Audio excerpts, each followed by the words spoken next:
معمولی نسل نہیں ہے۔ ایسے ہی لوگ کہہ دیتے ہیں کہ صاحب پیغمبر کے آباء و اجداد وہ معاذ اللہ ایمان نہیں لائے تھے چونکہ کلمہ نہیں پڑھا تھا۔ جیسے لگتا ہر ایک کو دیکھا جا رہا تھا، کس نے کلمہ پڑھا اور کس نے کلمہ نہیں پڑھا۔ آپ کو مکان کی بات یاد رہتی ہے، میدان کی بات یاد نہیں رہتی۔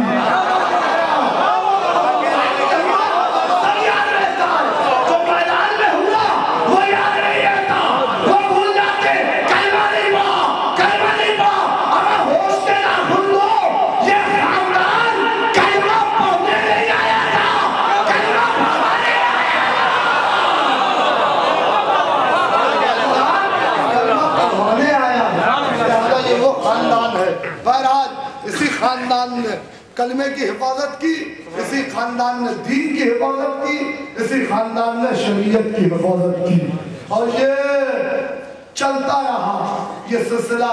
آگے میں آپ کو بتاؤں گا کہ آخر امام حسین علیہ السلام نے کربلا کی زمین کیوں خریدی، اس کے پیچھے وجہ کیا تھی۔ یہ سارے ٹاپک آگے ہوں گے انشاءاللہ، آپ آتے رہیں گے اور ہم گفتگو کرتے رہیں گے، سلسلہ چلتا رہے گا، کارواں آگے بڑھتا رہے گا اور منظر کی طرف مائل ہو جائے گا۔ عزیزوں بس میں نے تمام کر دیا، اپنی گفتگو کو سمیٹ دیا۔ اس خاندان میں اگر مرد صاحب کمال ہیں تو عورتیں بھی صاحب کمال ہیں۔ وہ بی بی حاجرہ ہیں جنہوں نے اپنے سر کی چادر اتار کے دی کہ اسے کعبے پر ڈال دو تاکہ لوگ پہچانیں کہ خدا کا گھر کون سا ہے۔ یعنی جب دین پر کعبے پر وقت آ جاتا ہے تو معصومہ اپنے سر کی چادر اتارتی ہے، سر کی چادر اتار دی بی بی حاجرہ نے اور کہا کہ نہیں اسے کعبے کی دیوار پر لٹکا دو۔ ہاں یہ کعبے کی شناخت کا منظر تھا مگر کعبے کی حفاظت کا منظر زینب کے سر سے چادر چھینی تاکہ دین کی آبرو رہ جائے، تاکہ دین بن جائے۔ عزاداروں یہ قیامت کی منزل ہے۔ میں نے مقاتل میں پڑھا کہ جب چادریں چھینی جا رہی تھی اور شام غریبہ کو یہ منظر ہو رہا تھا تو عجیب و غریب قیامت کا منظر تھا جس پر آسمان خون ہو رہا تھا کہ چادریں چھینی جا رہی ہیں مگر چادریں ہاتھ سے نہیں نیزہ مارا جاتا ہے، اور نیزے کی آلی سے جب چادر چھینی جاتی ہے تو چادر سفید تھی مگر جب چادر چھینی گئی ہے تو چادر سرخ ہو گئی۔ مقاتل کہتے ہیں کہ حبیب ابن مسلم یہ منظر دیکھ رہا تھا کہ ادھر بیویوں کی چادریں چھن رہی تھی کہ بنی ہاشم کا ایک بچہ باہر نکلا اور نکلنے کے بعد خیموں میں آگ لگی ہوئی تھی اور وہ دوڑتے ہوئے جا رہا تھا۔ ایک مرتبہ حبیب نے پوچھا شہزادے آپ کدھر جا رہے ہیں؟ میرا کلیجہ پھٹ گیا روایت کو دیکھنے کے بعد۔ کہا شہزادے آپ کدھر جا رہے ہیں؟ کہا ہم اس گھر کے فرد ہیں، یہ بتا کہ ہمارا چچا کدھر ہے، یہ بتا فرات کدھر ہے۔ حبیب ابن مسلم کہتا ہے میں نے فرات کا رب بتایا، یہ بچہ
الہی ازرا و ابیہا و بالیہا و بنیہا پروردگارہ تجھے محمد والے محمد کا واسطہ ہمارے ذکر خیر کو قبول فرما مالک تجھے محمد والے محمد کا واسطہ ہم کو آخری دم تک کے معدت اہل بیت میں ثابت قدم رکھ پروردگارہ تجھے محمد والے محمد کا واسطہ ہمیں عمل صالحہ کرنے کی توفیق عطا فرما پروردگارہ تجھے محمد والے محمد کا واسطہ جہاں جہاں شان حضرت کر رہا ہے ان کی جان و مال و عزت و آبرو و ناموس کی حفاظت کرنا مالک تجھے محمد والے محمد کا واسطہ بیمار کربلا کا واسطہ شان حضرت کرار میں جو لوگ بیمار ہیں خصوصاً مختار صاحب اور جو بھی مومنین و مومنات بیمار ہیں ان سب کو شفاء کاملہ و عاجلہ عطا فرما پروردگارہ جو مومنین اور مومنات شام شہزادی کے روزے پر زیارت کرنے کے لیے جا رہے ہیں آج یا کل میں جو قافلے نکلنے والے ہیں پروردگار وہ ساتھ خیریت کے جائیں اور ساتھ خیریت کے واپس آئیں مالک دعا میں سب سے عظیم دعا یہ ہے کہ ظلم اور ظالمین کے خاتمے کے لیے اور کربلا والوں کے خون کے انتقام کے لیے ہمارے بارہ سرکار وارث کعبہ کے ظہور میں جلت ہو اور ہمارا شمار ان کے آواز انصار میں کر ماتم حسین